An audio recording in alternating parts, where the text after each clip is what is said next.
Hello everyone, this is the first video on my channel, so this is kind of a new and exciting experience. Sorry if the white square thing is moving around because that's my computer screen, but this is my first video, so this is quite exciting. And what I want to show you today, what I want to do is tell you which of the major hotel chain brand things that I recommend, or the ones that I don't recommend. I'm going to start out with the major chains, and I'll go into the more independent hotels. But without further ado, let's get started. So the first major chain brand I'll be starting out is Wyndham.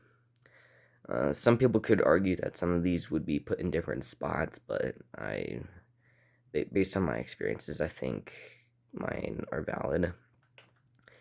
So the hotels that I will be talking about today in Wyndham will be La Quintas, Days Inn, Super 8, Ramada, Wingate, Travelodge, Baymont, Microtel, Hawthorne Suites, Wyndham Garden, Howard Johnson, and American.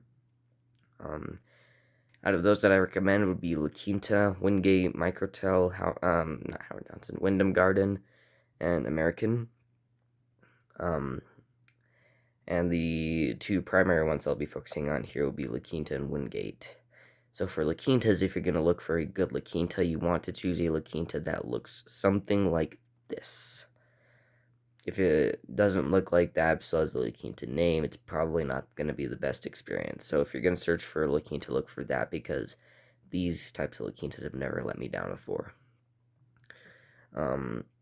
So yeah, but the La Quintas that you will want to stay clear from, one of them would be that one, if they look like that. Some of them in the world have been modernized to their best ability to look like this, but there are still ones out there that look like that, and most of the ones out there that still look like that, unrenovated, will be a little pish-posh for your experience, most likely.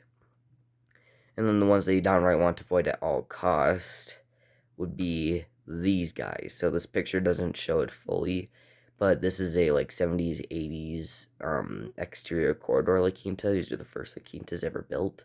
You can see the architecture is pretty cool. The front overhang, the little like panel things above the windows, and like the door. It's pretty cool. But what's not cool is that almost every single one of these La Quintas, like one of these exterior quarter La Quintas, are pretty bad. Like, I've never seen one of these that are good, and the only one that I've seen of these that are good was actually a renovated one to the best of ability to one of the modern La Quintas built today, one of the newer modern ones. And I've stayed there; it's pretty nice. And that La Quinta is the La Quinta Inn by Wyndham Albuquerque Airport. It looks like this. So it's pretty cool how they managed to do that with like the overhang. That hotel, it used to look like that. I mean, it was 3 stories, not 2, but yeah, like it used to look like that, and then they renovated the outside and the inside too to look like this. So that's pretty cool. So yeah, if you're gonna stay at a La Quinta, stay at one of the more like newer modern ones, or any of the other ones if they gotten renovated to their best of ability to look like one of the more modern ones. And then the next one I'll be talking about is Wingate. Wingate, if you want to look for a good Wingate, make sure it's built as a Wingate. This is Wingate architecture right here. So if you ever see this driving along the freeway or something, if you see this hotel, Wingate or not, you know it's built as a Wingate. And if there's a Wingate logo on this and you want to stay at a Wingate, then you know it's going to be a good hotel. If you see a hotel with the Wingate logo on it, but it does not have this architecture, 9 times out of 10, it's not going to be a good hotel. Like, don't stay at the one in Galveston, Texas, because ironically, it's one of those old, like converted old exterior corridor La Quintas that just switched flags over to Wingate. So that's pretty interesting, but don't stay there, it's pretty bad. So if you're gonna look for a Wingate, make sure it's built as a Wingate, and this is Wingate architecture right here. So look for one that looks like this. Microtel, Wyndham Garden, and American are pretty straightforward. The only thing I'll say about Microtel is don't stay at the one in Baton Rouge, Louisiana, because that one's just sketch. But Wyndham Garden and American, like, I've never gone wrong with. You can barely go wrong with any of those. And then our next tier would be the not recommended ones for me. That would be Days Inn, Travelodge, and Howard Johnson. The reason why I don't recommend Days Inn is because, like, they're just notorious for being bad. And also, like, Days Inns in my town or neighboring towns where I live, they've been closing. Like, there used to be at least 6 of them. Now there's only one. So, yeah, Days Inn is definitely not the brightest light bulb. Travelodge, sort of the same thing, but there's not as many Travelodges out there as there are Days Inns. And then Howard Johnson's just notorious for being the worst. I've had the worst experiences at Howard Johnson's. And they used to be like a high-end sort of Marriott-style property until they were bought out by Wyndham, and then they just turned and then went kerplunk. So stay clear of any of these, and if you find one with good reviews, then you've hit the jackpot. The ones, so this tier I call question mark, with the ones I really don't know where to put, where they're not as bad to make it to the not recommended, but they could be better, and they don't go to that extent to be in the recommended area. But that would be Super 8, Ramada, Baymont, and Hawthorne Suites. Super 8, there's really no consistency whatsoever. Like, the hotels look the exact same, amenities look the exact same, but, like, really all you have to do is just look at the reviews and see how good that Super 8 is. And then, yeah, also, like, there's the old logo and the new logo. They look the same and different at the same time. And then Ramada, there's 4 types of Ramadas, but I'll get to that in a minute. Ramada, some people would argue that it should go on the not recommended list, but a little smidge than half the ones that are currently open are actually quite nice to me, the ones that I've stayed at. But there definitely are ones that you want to stay clear from, in which some of them have closed, thankfully. I stayed at one in Rock Hill, South Carolina, the Ramada Rock Hill, South Carolina. It's now a rebranded 2-in-1 hotel, Motel 6 and Studio 6. But the 4 Ramadas will be just the standard Ramada Inn, Ramada Plaza, Ramada Limited, and Ramada Encore. Ramada Plaza is basically a more high-end version of Ramada, with like more amenities, a restaurant, conference rooms, and like more expensive. You're paying more to stay there. To me, Ramada Plazas actually have a worse reputation than the Ramada itself, because a lot of them are closing to like Delta Hotels by Marriott or 4 Points by Sheraton. Ramada Limited is basically the exact opposite, where there's more limited or no amenities, fewer rooms, cheaper stays, and they're usually located in more smaller towns. Ramada Encore is basically just a sub-brand of Ramada. I don't know much about it, but my guess is that it's basically similar to Ramada Plaza, but a good one against Ramada Plaza. And then Baymont, again, same as Super 8, there's just no consistency with their hotels whatsoever. And the Hawthorne Suites, they're either really good or really terrible. These Gen 1 Residence Inns by Marriott, they're the ones where there's like 10 buildings on the property and like 8 units, like 4 to 8 units in each building. They're pretty cool. I've stayed at a few of those. Some of them are still flagged as Residence Inns, but a lot of them have either been changed into Sinestas or Hawthorne Suites. Every single one of those that's been changed to Hawthorne Suites has been absolutely terrible. They've fluked them all. But almost every other Hawthorne Suites I've seen are pretty good. So that's why they put it in the that's why I put it in the question mark. Now the next hotel I'll be looking at will be Choice Hotels, in which the hotels I'll be looking at Choice Hotels will be Cambria, Econo Lodge, Roadway Inn, Comfort Inn, Quality Inn, Sleep Inn, Clarion Point, Everhome Suites, Mainstay Suites, Woodspring Suites, and Suburban Studios. The ones I recommend will be Cambria, Comfort, yeah, Comfort Inn, Sleep Inn, and Clarion Point. Notice how the Clarion Inn isn't on here, so it's Clarion Point. Yeah, these I've never gone wrong with whatsoever. Yeah, these are pretty good. In fact, ironically, to the Ramada, Clarion, a few Clarion Points have replaced a few Ramadas. So yeah, that's just one thing I wanted to put out there. But yeah, so these hotels you really can't go wrong with. The ones that you can go wrong with would be Econo Lodge, Roadway Inn, Quality Inn, and Clarion Inn. So Choice Hotels seems to have this theme, or like this 3 point thing going on with their hotels. I'm not really sure what to call it, but they seem to do something like Comfort Inn. You want to have comfort at night. Sleep Inn. You want people to sleep at your hotels. Quality Inn. You want to have quality rooms. If you're gonna take any of those three hotels and put them on the recommended area, you probably want to put Quality Inn on there just because of the name, because it attracts more guests. But no, Quality Inn's actually quite terrible. So I don't recommend Quality Inn whatsoever. And even though the reviews are good, stay clear from the one. It's Quality Inn Tampa Airport Cruise Port. And then Clarion Inn. There's three types of Clarions. That would be Clarion Inn, Clarion Hotel, and Clarion Point. Clarion Hotel, I think, is the worst out of them all, because there's like two in Colorado, and they've closed their doors. They just closed.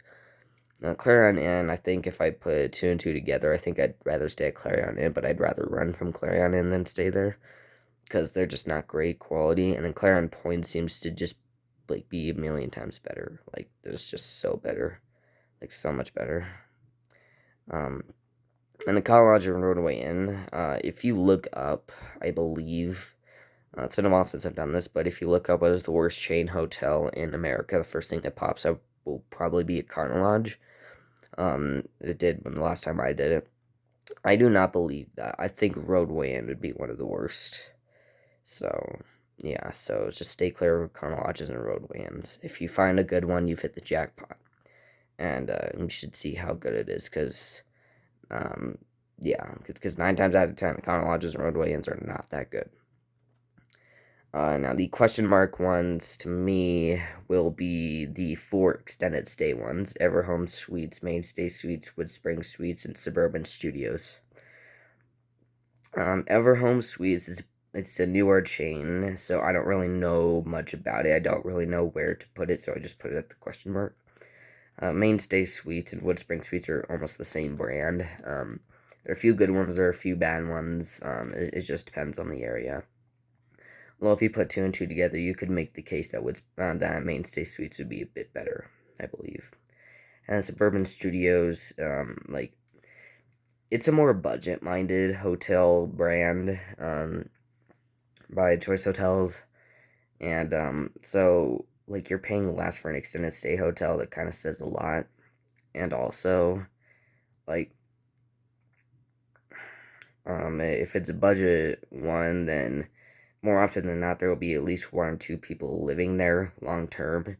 And a lot of times when there's hotels, like extended stay hotels act as apartments, some people will fear for their security, and it doesn't really feel like a hotel. It just feels like like some other place where there's not much security. Now let's go into Marriott. The hotels I'll be looking at in Marriott will be Town Place Suites, Fairfield, Courtyard, Residence Inn, and Spring Hill Suites. The ones that I recommend will be Town Place Suites and Fairfield. These you can generally not go wrong with. It's just the Fairfield, don't stay at the one Cheyenne downtown, because that one was quite the interesting experience. The not recommended ones, the only one is Courtyard. Courtyard is supposed to be the highest one on that 5 list thing, and the reason why it's on there is because it's the more higher end Marriott that is more common. Which is why I'm only focusing on the higher end Courtyard on this. Courtyard just tends to have quite a few problems, and like, it's a more higher end, so people expect more, but really they're not getting more. They're like, sometimes, like I've stayed at a few Courtyards. Sometimes I'm getting less than a Fairfield, which is kind of interesting. It's kind of bad. I don't really recommend Courtyards. They're not that good.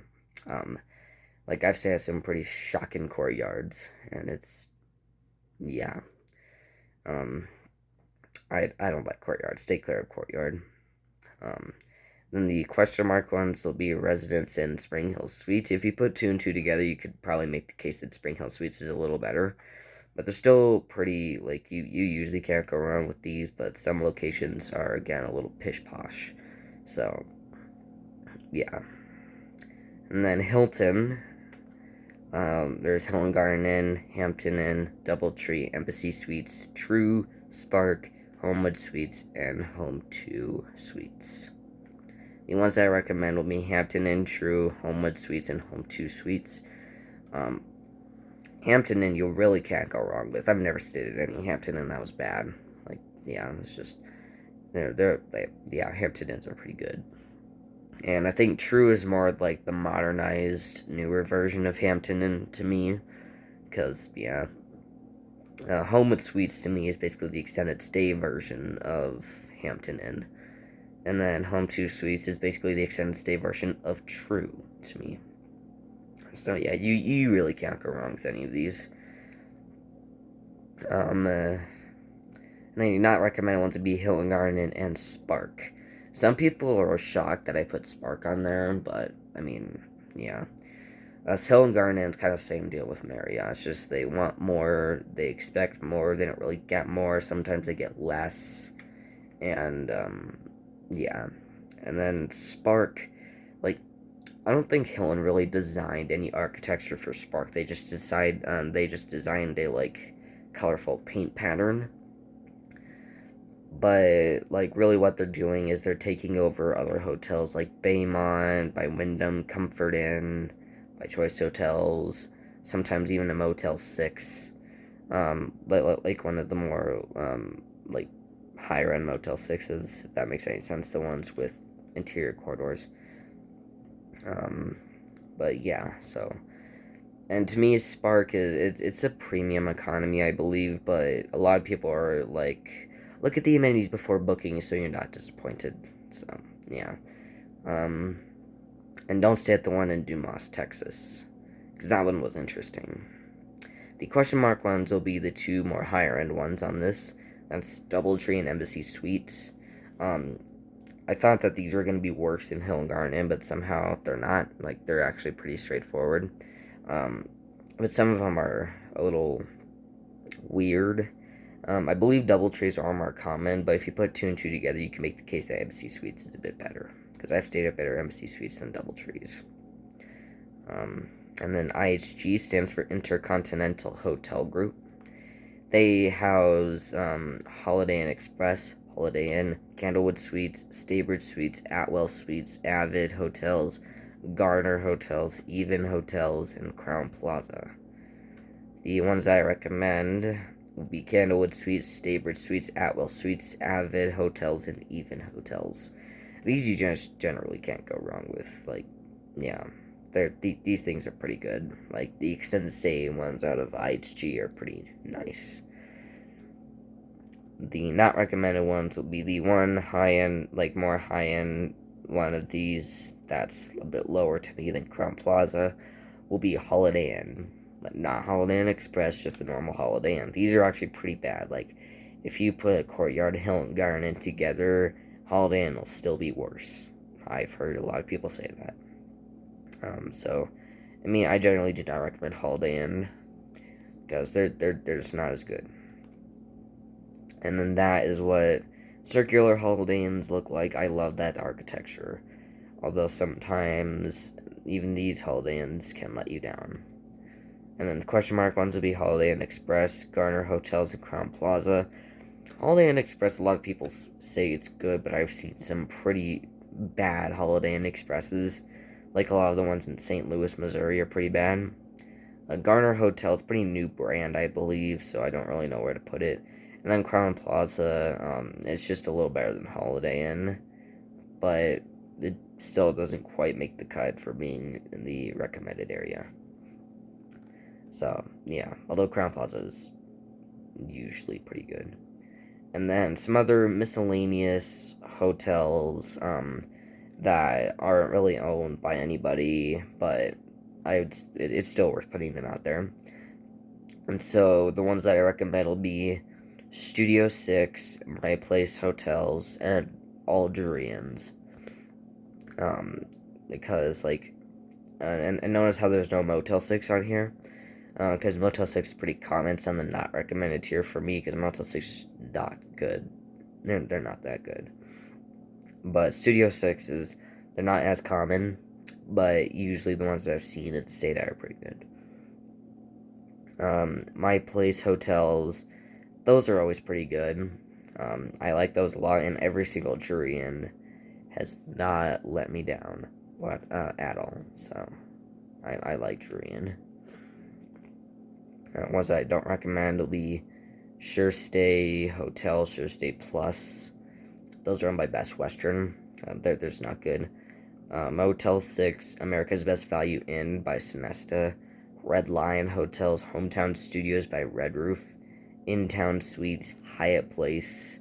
That one might shock some people. Budget Host Inn, Red Carpet Inn, not surprisingly. Scottish Inns, Knights Inn, again, not surprisingly. Oyo Hotel, once again, not surprisingly, their customer service is non-existent. Park Inn by Radisson, Radisson Hotels, and Seagull Select. So all these are pretty bad. Some people might argue about Radisson, but really they're just not good at all. And then Seagull Select, some people could argue, but sort of that same deal with Suburban Studios, but it's a bit worse. Or like it's yeah, there's not as good quality, and also like half the people who stay there live there long term, and so it kind of has that feeling of not really secure to some guests. And then the question mark ones would be Best Western Plus, Sonesta, all Sonestas, Sonesta ES Suites, Sonesta Simply Suites, Sonesta Select, and Sonesta Essential. Red Roof Inn, Red Roof Plus. I always thought that those are owned by Best Western. I don't think they are. Great Wolf Lodge is the one that would surprise a lot of people. Extended Stay America, Hyatt House, that's where the other Hyatt hides. Country Inn by Radisson. And then these four might shock a few people. Sheraton, 4 Points by Sheraton, Westin, and Element by Westin. Like, even though Sheraton and Westin are pretty high-end brands, they're luxury brands, some of the locations are pish-posh. They aren't that great, and yeah, they're just not the brightest light bulbs. And then 4 Points by Sheraton, Element, like those, like Element I feel like is a bit better than Westin, but still is on the question mark tier. And then 4 Points by Sheraton is probably a bit worse than Sheraton, but still pretty nice. So, yeah, so that's my presentation on the hotels. If I forgot any, go ahead and let me know in the comment section. But, and hopefully this information has helped you pick the right hotel for your travels. And, yeah, so this is my very first video, so, yeah, and I want to continue to make more videos with different content. I just haven't figured out how I want to do that yet. So, yeah, so that's it for everyone, and goodbye. See you later.